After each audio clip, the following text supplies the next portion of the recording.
her daughter was given a chest binder by her school. And so the mom finds this chest binder in her daughter's room, is of course asking the daughter, where'd this come from? Well, the school gave it to me. So then she starts questioning the daughter, and it turns out they had started calling her by a different name, different pronouns, and they explicitly told her, don't tell your parents that we're doing this.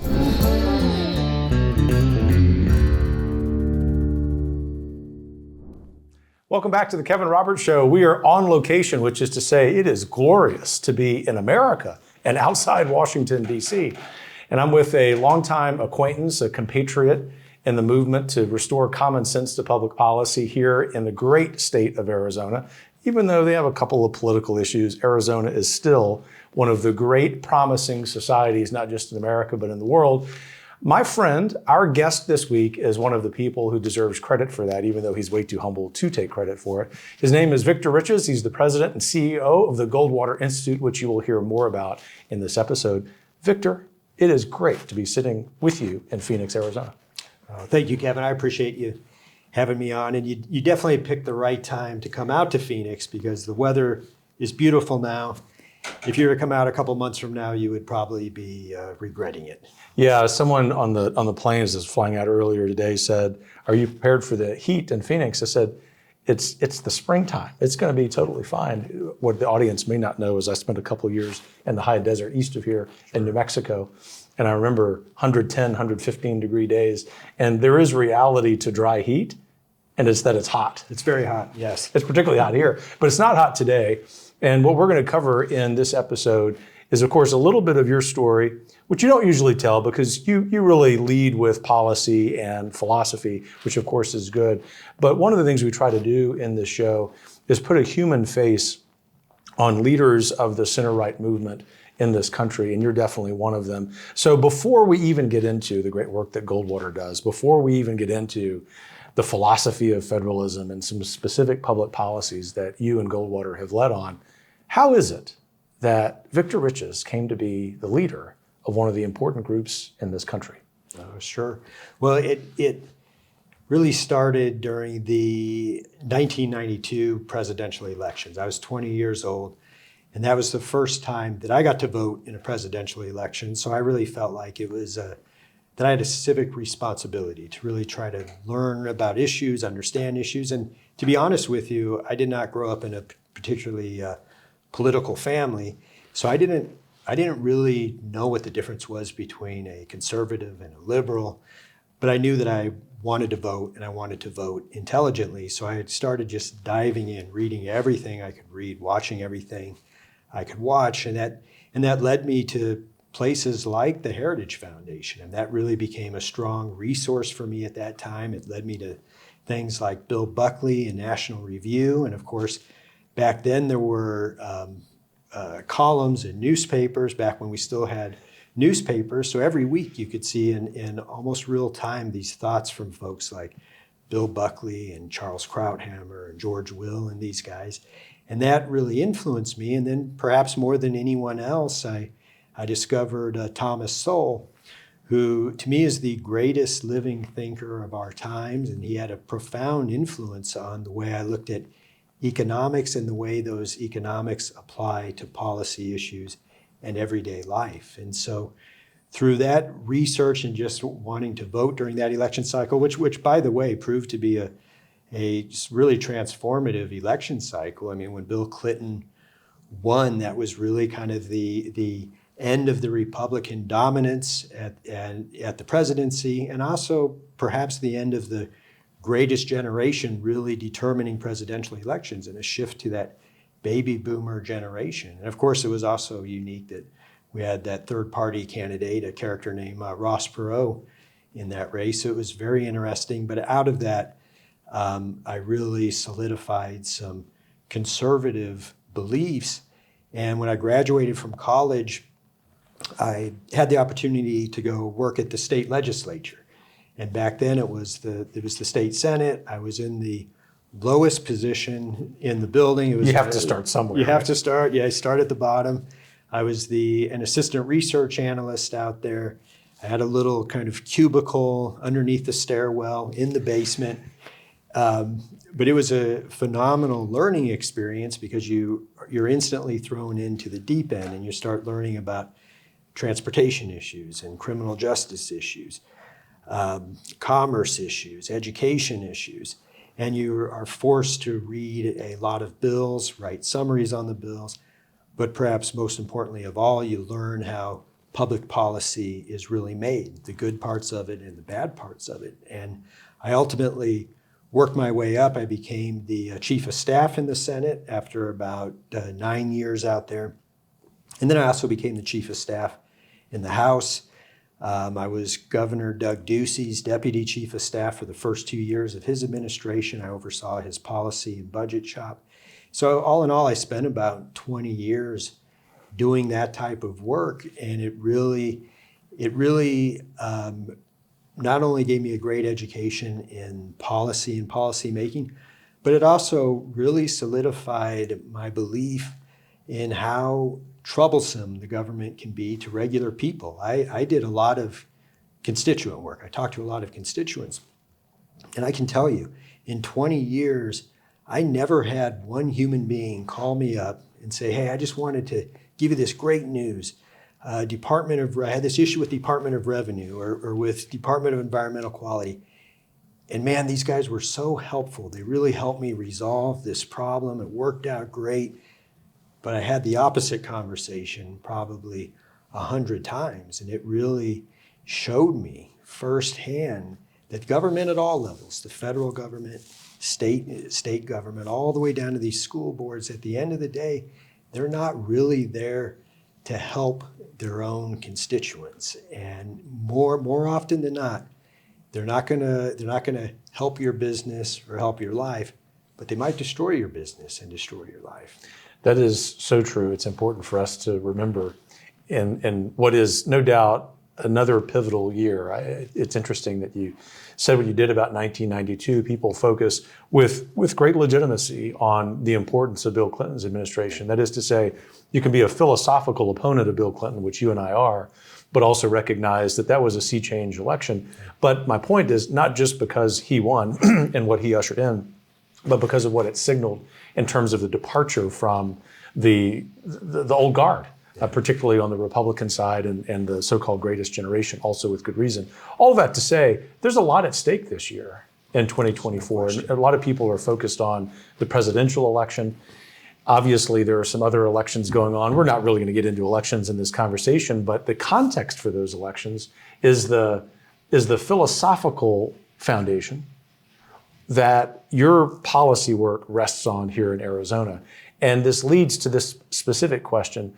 Even casual observers of state-based policy, of policy generally, know that Arizona has been, for decades now, an innovator in public policy. Yes. And you, although you would be very reticent to take credit for this, had a hand in one of those signature pieces of legislation when you were in the legislature, and that's school choice. Yes. How did that come to be in Arizona, of all places? Yes, it was interesting. When we first started going down the school choice road, it was really with charter schools and allowing charter schools to function and exist. So we crafted charter school legislation. This was probably getting close to, may have been 20 years ago now. And you're still a young guy. But I don't feel too young. But we did that legislation, and it didn't work exactly right when we first did it. So we had to go in a couple years later, recraft that legislation. But that started us down the road of, well, what else can we do for school choice in the state? And of course, today charter schools are abundant in the state, and more than 20% of families are sending their kids to charter schools as opposed to the traditional public school. But we started looking at, well, what other options were there? And of course, one of those options was this idea of vouchers, as they were called back at that time. Well, courts had determined that vouchers were unconstitutional. So what we did at Goldwater was a big part of it at that time. It was before I was there. And out at the legislature, we crafted a constitutional form, which is of course called ESAs, the Education Savings Accounts. And these are where the dollars go directly to the parents. And then parents can choose the option that makes the most sense for their kids. And I always stress this to people. When you're dealing with policy making, you have to be prepared for the long haul. These are incremental processes. And so the first ESA bill that we passed in the state, it was for special needs kids. And of course, the unions and the left said the sky is going to fall if you do this. It's going to decimate education, et cetera. Well, it didn't. Of course, it helped out literally thousands of kids with special needs. Then we went and expanded it to failing schools. We expanded it to military families, to kids on reservations. And every time the argument was the same from the unions. It is, you're going to destroy public education. Education's going to suffer as a result of this. And all it did was help families out. So we had a great opportunity a couple of years ago, and that was when Governor Ducey was still in office, to take it to the next level. And let's say, look, let's just go full-blown, full universal school choice in this state. We successfully got it passed. The other side tried to kill it. They tried to refer it to the ballot. We successfully stopped that effort, and now Arizona has universal school choice right now. In fact, I was looking at the numbers this morning. There's now 76,000 kids in that school choice program. And by the way, that's up from about 5,000 just a couple of years ago.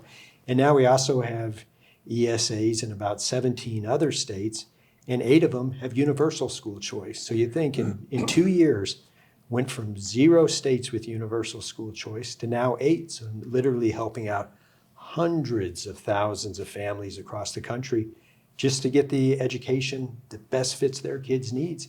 It really shouldn't be a controversial subject, but unions can't stand it, that leftist apparatus can't stand it, but the reality is all it's doing is helping out families and kids, and I think that's why it's become so popular with the public. I want to home in on a couple of aspects of that, but I want to emphasize something that's vital before we do that. And it is that if someone is in the audience and they're hearing you talk about either charter schools or education savings accounts, and they don't live in Arizona, the reason that their child or grandchild or neighbor's friends are in a charter school, or the reason that education savings accounts as an idea is being discussed in their legislature is because of the Arizona legislature. I mean, there are a few people who study the history of conservative public policy at the state level. They're really analytical, nerdy types, but it's good that they do this. And both of those very, very easily can be tracked back to the Arizona state legislature. And Goldwater has had a pivotal role in both of those. So you have been there how long? I've been at Goldwater now for 9 years. And so tell us high level, in case someone for some reason has never heard about the Goldwater Institute, its origins, the emphasis of its work, and then we're going to go back to the state of play with school choice right now. Sure, yeah. Well, for Goldwater, we've been around for 36 years, but for probably about the first half of that, Goldwater was a pretty traditional, very small think tank, writing white papers and then testifying in front of the legislature on occasion, doing some media, but not having a particularly profound effect on public policy. Then about 17 years ago, that was when we first started our state-based litigation shop. We brought Clint Bolick in, who, by the way, is now on the Arizona Supreme Court. We brought Clint in, and that really got us working on really expanding the base of work that we were doing and slowly expanding outside of the state. And then when I came on, one of the things that I was interested in doing and our board really wanted me to do was, well, we're doing so much good policy in the state of Arizona, whether it's in education areas, tax areas.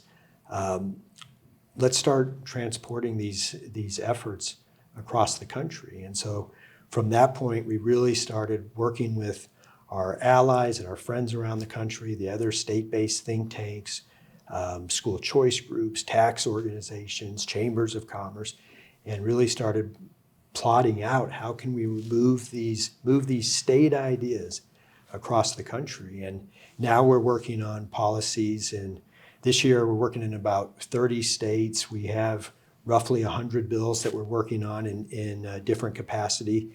And we've also dramatically grown the litigation team. And so we have lawsuits all across the country. And we also about 6 years ago, set up a pro bono network of attorneys.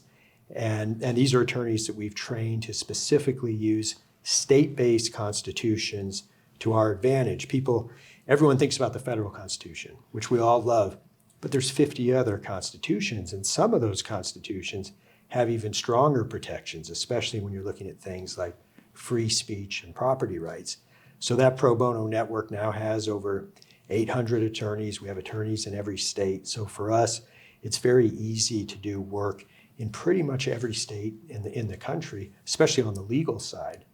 So what would you say right now is an example or two, thinking about the Goldwater Litigation Center, of a case or a couple of cases that could affect the lives of Americans outside Arizona? Sure. Well, on the litigation side, we're doing a lot of parental rights lawsuits right now, and I'll just give you one example. We have a client out of Maine, and her daughter was given a chest binder by her school, and so the mom finds this chest binder in her daughter's room, is of course asking the daughter, where'd this come from? Well, the school gave it to me. So then she starts questioning the daughter, and it turns out they had started calling her by a different name, different pronouns, and they explicitly told her, don't tell your parents that we're doing this. And I mentioned this lawsuit because this mom would describe herself as a liberal Democrat, but she wants to know what's going on with her kids. She wants to direct the health decisions of her kids. And I like to mention this lawsuit because these are the types of issues that we're seeing around the country, and it ties in to school choice, it ties into these DEI efforts, it ties into public records requests and parental rights, and these are the sort of issues that I think are really fueling this, what I would consider a revolution in the education world, where people are seeing, hey, a lot of these, there's plenty of good traditional public schools, but a lot of them do not have our best interest at heart. And if you take a step back from this case that you're working on, and thank you for doing that. It reminds me of the work that my Heritage colleagues are doing, and no doubt your Goldwater colleagues are doing with other state legislatures on the Given Name Act, the legislative sidekick, if you will, to this. But if you take a step back from that, and you think about the connection, as you said, between that lawsuit and school choice, one of the conclusions that the data brings us to is, only with a few exceptions, the same people who say it's a good idea to give that young lady a chest binder without her parents' knowledge, let alone their permission, without their knowledge, Yes. are basically the same people who tell us that school choice is a bad idea. Yes. What is going on with left of center political ideology, which used to be, as much as we might disagree with it, at least rational? Yeah, If you've got the answer to this question, you're going to be a very famous guy. No, I think that is a good question, and I think what we've seen happen over the last probably 15 to 20 years is this indoctrination in our grade schools and high schools. But what that has led to, you think about when you were a kid in school, a lot of times your teachers, they seemed old, but they were 25, 26 years old, and so you have these teachers, they were just in school themselves 10 years ago. And now, but they were learning those sort of DEI type of lessons back when they were in school. Now they're young teachers, and of course now they're teaching the same things to these to the kids of today. So I think it's been, I think sometimes we make the mistake of thinking this indoctrination is only happening in colleges, and when we see some of this insanity with these college students marching around functionally on the side of Hamas and against Israel, and you think, gosh, that's terrible. They're learning this in college, and I want people to realize a lot of these kids are freshmen. They didn't learn this just in the first few months of college. They've been learning this probably for the past 15 years. So it's starting in grade school, going through high school, and continuing on in college.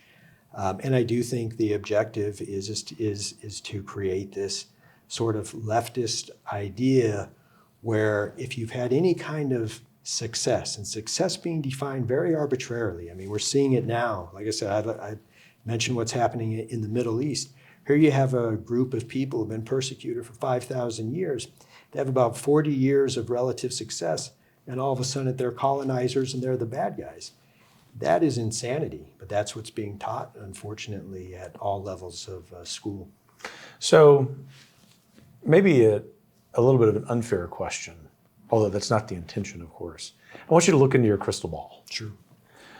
What's going to happen with the school choice movement nationally? And by that, I mean both federal action as well as state action, but just as a national issue. And the parental rights movement writ large over the next 3 or 4 or 5 years. Because one of the things that I have long admired about Goldwater, particularly under your leadership, is your and your leadership team's ability to kind of see around the corner. And I think the premise of this question, by the way, Victor, you probably know from previous conversations you and I have had, is I think one of the limitations that we have as a movement, as conservatives or on the center right, whatever you prefer, is that we tend to be focused on the fight right now. Yeah. And we've actually gotten really good at that, really, really good at it. But that's also a ploy of the left. Yes. They kind of want us to be focused on right now while they're around the corner laying traps. Give us some vision around that corner on those two issues, which are very related. Yes, I think you nailed it. I think it's a strength and a weakness that our general side, they are very good at focusing on the here and now. They're not always good at the longer term planning, and that's one of the things I think we really have to stress is when you're working on these issues, if you're looking for immediate gratification, you're probably going to be disappointed. But if you can see 5 years down the road, 10 years, 20 years down the road, which I think the left is awfully good at. I mean, they'll keep pushing year after year after year until they ultimately get what they want. I feel like our side tries for a couple of years. If they win, great. If they don't, they move on to the next shiny object. I think when we're talking about school choice and parental rights, we have an opportunity, and we can show people, here's what we did in Arizona, where it literally took 15 to 20 years, and 20 years if you're starting with the charter schools, about 12 to 15 with the ESAs. But it took years to get to that point of universal school choice. But you look at what we have now, and now we have literally tens of thousands of families in these programs. And it's not just school choice, it's things like open enrollment, homeschooling, creating as many options as possible for parents. So what I think we have the opportunity to do as we move forward is in every state, figure out what is palatable in those states.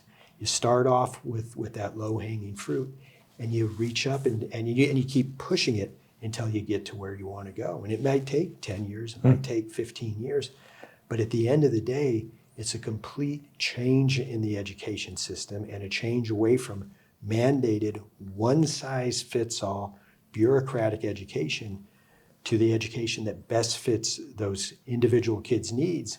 And it's not only always academic needs. It might be a kid might be in a school and it's just not the right school for them. They're maybe having bullying issues. It's not the right school athletically for them. Whatever that means, those kids should have the opportunity to go to the school that's best for them. The school choice movement allows them to do that. And when we look at polling, and I know you guys have looked at a lot of this polling, it's not as if these things are only supported by people who identify as conservatives or Republicans. These things are supported across the board. They're supported by independents. They're even supported by a great deal of Democrats.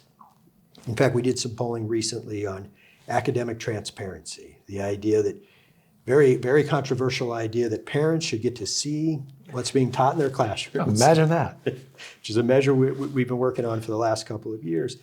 Even people who identify as socialist still supported in the range of about 58% academic transparency.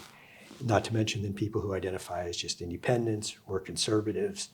And it also polls extremely high, as does school choice, with the Hispanic community and other minority communities. So I think we're in a golden age when we're talking about the education movement. It's just a matter of our side taking advantage of it and not losing this opportunity. But to do that, we have to realize it's not an overnight battle. This is going to be a battle that's going to last for several years. Yeah, back to that really important point you said at the beginning of your wonderful response, which is it's crucial for conservatives not to give up on a battle when maybe we lose the first few skirmishes.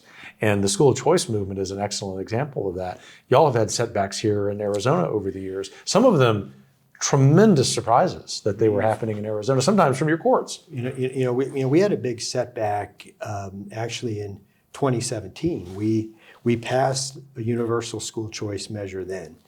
The other side did a veto referendum, which you can do in the state. Basically, you collect signatures and you can send a measure to the ballot. You crazy libertarians in Arizona. You should not do this. The veto referendum is not a great idea, but they did that, and they were successful. Now they of course outspent our side probably 20-1 to do it, but they killed it. They killed that universal school choice measure. And a lot of people were saying at the time, well, that's the end of that. The voters have spoken. We can never go back and do it again. And our argument was, no, you can't give up on this. And so for the next few years, we did school choice legislation, kind of tinkering more around the margins, but just making the program work better. And then when we saw the opportunity 2 years ago to come back, go for universal school choice again, and of course at that point we were now past COVID, and where the unions had, in my opinion, completely lost their minds and were of this mindset that we're never going to send teachers back into the classroom. And parents not only got to see what was being taught in the classroom on these online teachings, but they also saw how little the traditional education establishment even cared about their kids and even cared about going back into the classroom. It opened up the door for us to try again. Did it that time, and we were successful, and they were not able to do a veto referendum again. So yeah, you have to be prepared for those setbacks. They're always going to happen, but you can't give up.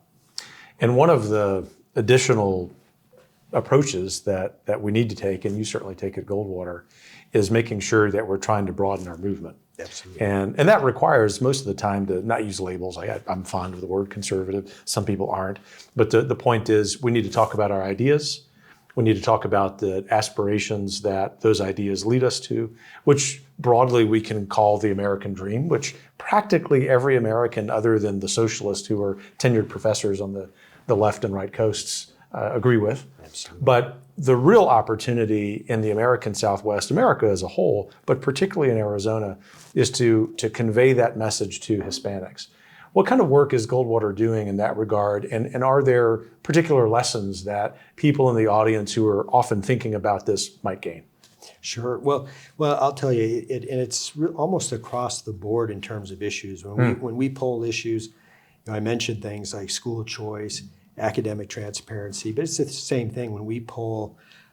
We do a lot of work on business issues, home-based business issues. When we poll those, polls very high with the Hispanic community. We have a homeless tax credit measure that we're working on now, polls very high with the Hispanic community. So it really is a matter of just doing targeted outreach to the Hispanic community. And one of the nice things about technology nowadays, when you're talking about social media technologies, you can create content and target key demographics, including the Hispanic demographics, including independents. And by doing that, I think you can build up a significant amount of support around these issues. And it's really just a matter of letting these different communities know, look, the issues we're involved with and the issues you care about are one and the same. And I think by doing that, there's an opportunity for the free market community, if you will, to bring over people that just haven't been thinking about it. They haven't been thinking about it as an option, but the opportunity is there. It's just up to us to grab it and make it work for us. So you and I are going to geek out a minute as policy guys. And I know I don't need your permission to do this, but this is a public service announcement to the audience. So for a few minutes, we're going to geek out on the mechanics of this homelessness idea that you have. It's fascinating and brilliant, and I know it's going to work, but tell us about it. Because this is an issue that is affecting literally every major metro area in this country, and then a few hundred other mid-sized cities. Oh, there's no question. And, like yourself, I travel all around this country for my job, and it's almost always going to, of course, big cities. I very rarely get to go to beautiful rural parts of this. Wouldn't that be nice? It would be great. But in fact, I was just in New York and Washington, D.C. last week. I'll be out in Portland in just a few weeks. And yeah, this problem exists everywhere. But the only reason why it exists is because the government, and in this case, it's the local government, refuses to do their job. And they've of course pretend like that court rulings have said that, well, we're just not allowed to do anything to address homelessness. But of course, it's not true. It is in fact illegal to sell drugs out on the street. It's illegal to do drugs. It's illegal to beat people up. You know, in Phoenix, we had an area called the Zone, which was the largest homeless encampment per square foot anywhere in the country. I had no idea. It's literally about 3 blocks from here. And not only was it the largest homeless encampment in the country, it was the largest concentration of crime anywhere in Arizona. And it was something that the city had essentially created. They were funneling the homeless people into this confined area and actually telling law enforcement, do not do your job within that zone. So you can imagine the horrific crimes that were being committed. They actually found, we did a pretty extensive investigative report on it. There's things like a 20-week-old fetus they found burned up in the zone. Not to mention real people or grown people who had been burned up in the zone and killed, et cetera. So we were part of a lawsuit challenging Phoenix, and our argument was the city's actions or lack of action has created a public health hazard. And the judge agreed with us, and the city fought us every step of the way. But the judge forced them to dismantle the zone and clean it up. But you can imagine the property owners in that area, the businesses in that area, saw their lives ruined. I mean, you had property. We had the hottest real estate market in the country, right out here, and you had people whose property were worth about 20% of what they had purchased, whereas everything else was worth 200 or 300% of what people had. That's so unconscionable. It is deplorable what the city had done. So in response to this, we've crafted a measure. We actually just got it passed through the legislature. It's going to be on the ballot. And the only reason, by the way, why we did it as a ballot measure was because the cities were all adamantly opposed, and there's just no way that our governor out here would have signed it. So we did it as a ballot measure. And what that measure says, it's very simple. It says if you have to take these mitigation efforts in your own hands, so if you have to hire security guards, if you have to install cameras, you get to write those mitigation efforts off on your taxes, and it comes out of the city's state shared revenue. So if Phoenix isn't doing its job, if Tucson isn't doing its job, they have to pay for it. And I don't think it's asking too much. We pay taxes for the cities to protect us and protect our property. And if they're not going to use our taxes for those purposes, we should get that money back. So that's going to be on the November ballot. We believe we're going to get it passed. And then our plans are to take that measure around the country, and in other states. We're not going to have to do it as a ballot measure. We can just do it as regular legislation. Our plan Which is less expensive, right? Yeah, it's less expensive, easier to do, and I think we can get that passed all around the country.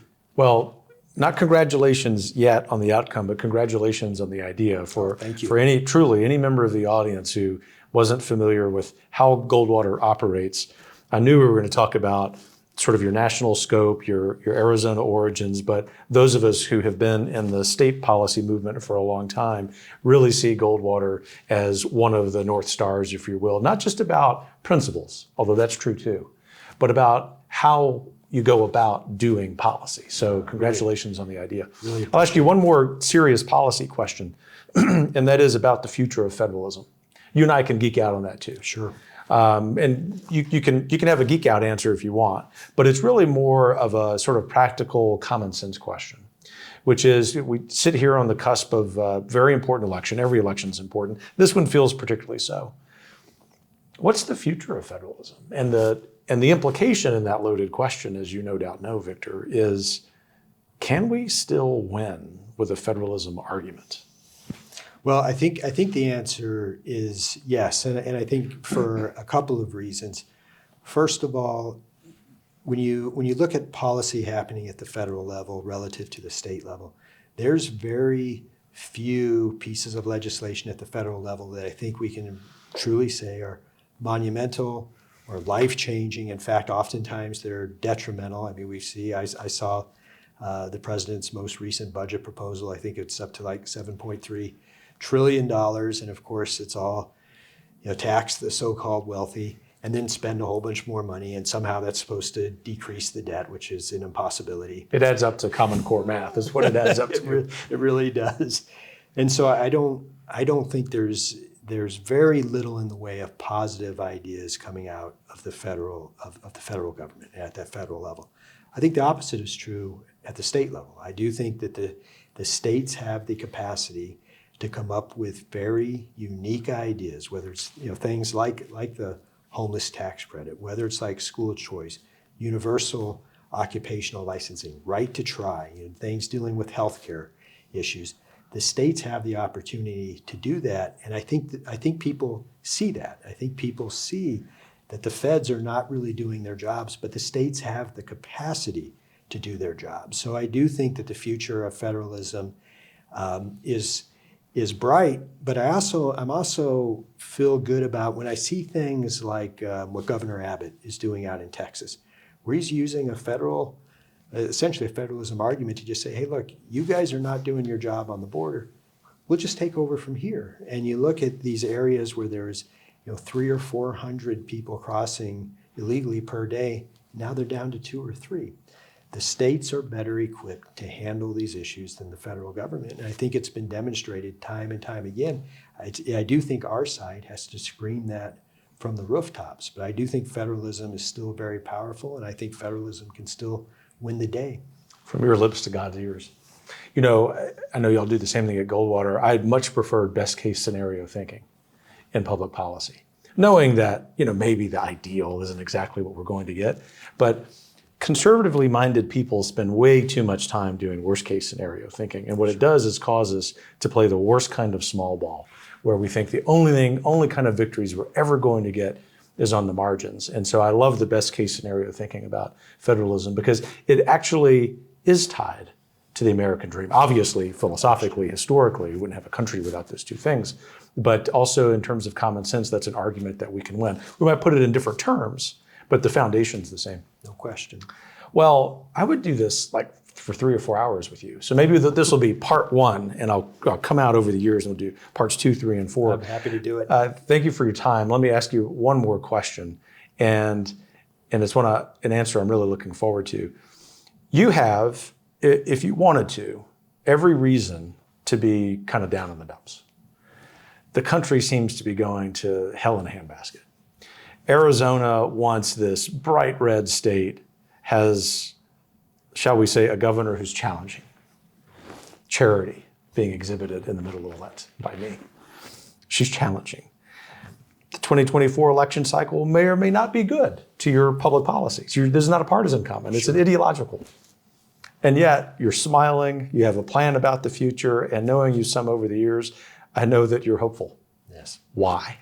Well, when I see the reaction with parents and families and patients, we've done a lot of work in the healthcare space, and what that work actually means to regular people, to individuals, it just blows me away. And when you see things like school choice, it's such a great example, and how quickly, literally tens of thousands of families, if you look across the country, we're talking hundreds of thousands of families in a very tiny amount of time jump on that school choice bandwagon. They want to take advantage of it. That gives me great hope, because I think that the left depends on a population that is not paying attention.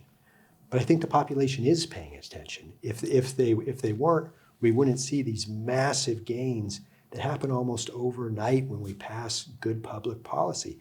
It takes time to pass the good public policy, but the results are huge. And so I am very optimistic that the American public is paying attention to what's going on. I believe the bulk of the American public is on our side, and it's just up to us to not forget that and to never give up the fight. I mean, look, in any fight, you're gonna get knocked down. It's how you respond when you get back up that matters most. And our side needs to just keep getting back up, keep fighting, and I do believe we will win the day. And evidence over the last several years shows that. Thank you for your own role, for Goldwater's role in making Thank that you. happen. Thank you very much. Victor, thanks for doing this. This was a lot of fun. I appreciate it. Thank you. I told you, if you happen not to know Victor Riches or the Goldwater Institute, that you would enjoy this conversation. And I know, knowing many of you in the audience, that you're probably encouraged. You're no doubt encouraged by what he had to say. So if before turning this episode on, you were thinking, well, maybe 2024 isn't going well, maybe America's best days are behind it, once again on the Kevin Roberts Show, let me tell you, that's not the case. Keep your chin up. We're going to win. Take care in the meantime.